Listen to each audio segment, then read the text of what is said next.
I think the first film resonated so much because it's such a beautiful, well-made, funny, hilarious adventure that has this deep meaning underneath it. And I think Pixar does that better than anybody. I think they know how to be entertaining and provocative, emotionally provocative, and those two things are really hard to do. So honestly, I think it was a success because Pixar made it. And then, and the idea behind it was so interesting. I think people had never seen that on screen, the inside of a mind. And so I think that's why it was such a big hit. Let me just add one more thing about why it was a hit. 2 words, Pete Docter, because he's a genius. Okay, so in the second film, Riley, our character, is turning 13. She is,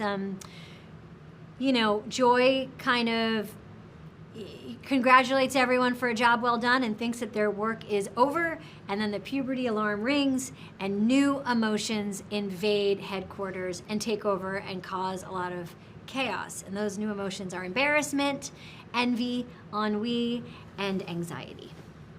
The other thing I think is so cool about the first movie and what you said about Pixar is Pixar, I think, is one of the last, a brand company names that people have generic faith in. Like, they will I will go to the theater to see whatever they make. And no matter what the storyline is, how the trailer makes me feel, I'm just like, oh, I trust. And I think that's really rare these days, that people have that kind of trust in, a group of people who are making a lot of different kinds of art. So that's one thing. And then my character, I think that she is really well-intentioned. I think she really wants to improve Riley's life. And I imagine her kind of have been stuck in an office downstairs watching Riley's life happen, without being able to really take any control for a long time. And like we all do when we see other people in positions of power, we think, oh, I could do that better. I could do that better. I could have handled that better. I could have done that better. And so sitting pent up, kind of stuck in this place, and then all of a sudden puberty bell rings and she's let loose. And it's like, the horse is running the hospital or whatever, and you're like, oh, now I'm in charge. Now I will show you how much better I can do. But it happens to most of us when we all of a sudden step into a position of power that we've coveted and wanted and thought we could handle well. It's actually extremely difficult to be in a position of power. And I think that this movie is anxiety figuring out that she can't do it better, at least not alone. Well, at first, Joy is excited that anxiety is here because she thinks another person that's got their eye on the prize. I like how the cut of her jib. And then she realizes very fast that anxiety is worrying about things that are in the future that aren't real yet. And she's kind of slowing things down and at worst making things frozen. So Joy gets relegated to a bottle. She's bottled up like the other emotions and kind of sent away, and her worst fear is realized, which is anxiety and envy and embarrassment and ennui are at the controls. I think that anxiety wants to help Riley and is really focused on what Riley wants, and Riley wants friends. Riley wants to be on the team. Riley wants community. Riley wants to grow up. Riley wants independence. Riley wants, and so anxiety's like, okay, I want to get Riley what Riley wants. And in order to do that, I'm going to imagine all the ways in which Riley might not get what she wants. Imagine all of these things that could go wrong and might go wrong to try to make sure that I get Riley what she wants. But what I think the kind of journey is that it's not about really getting what you want. It's about, are you trying to get what you want in a way that's also healthy for you?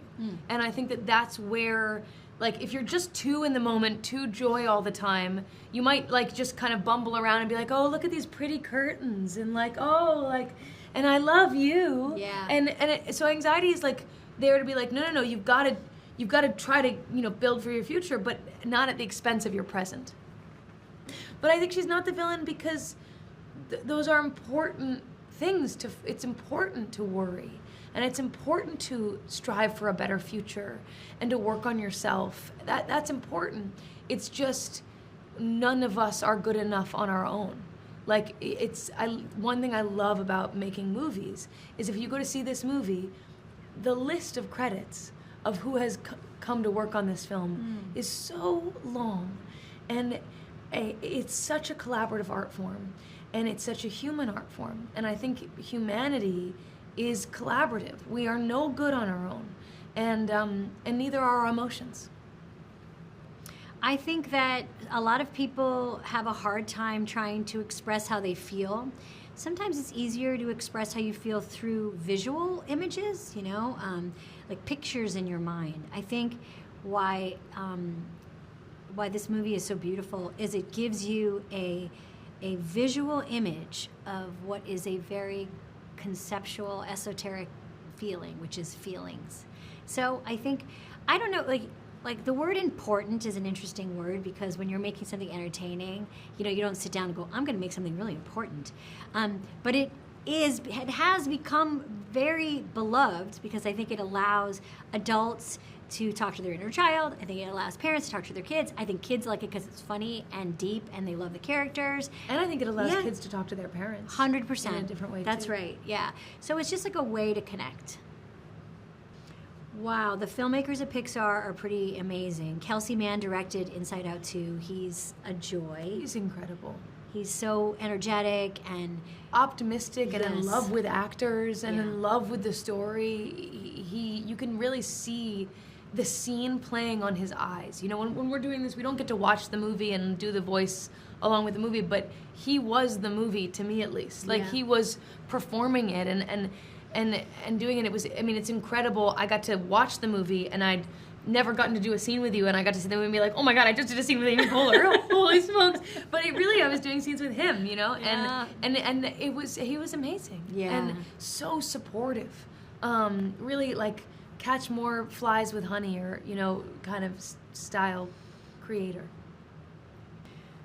Well, the recording booth, for those that haven't heard this yet, is like kind of a lonely place. You're there by yourself. You're doing your own process, your own work usually. You're not usually with any other cast member.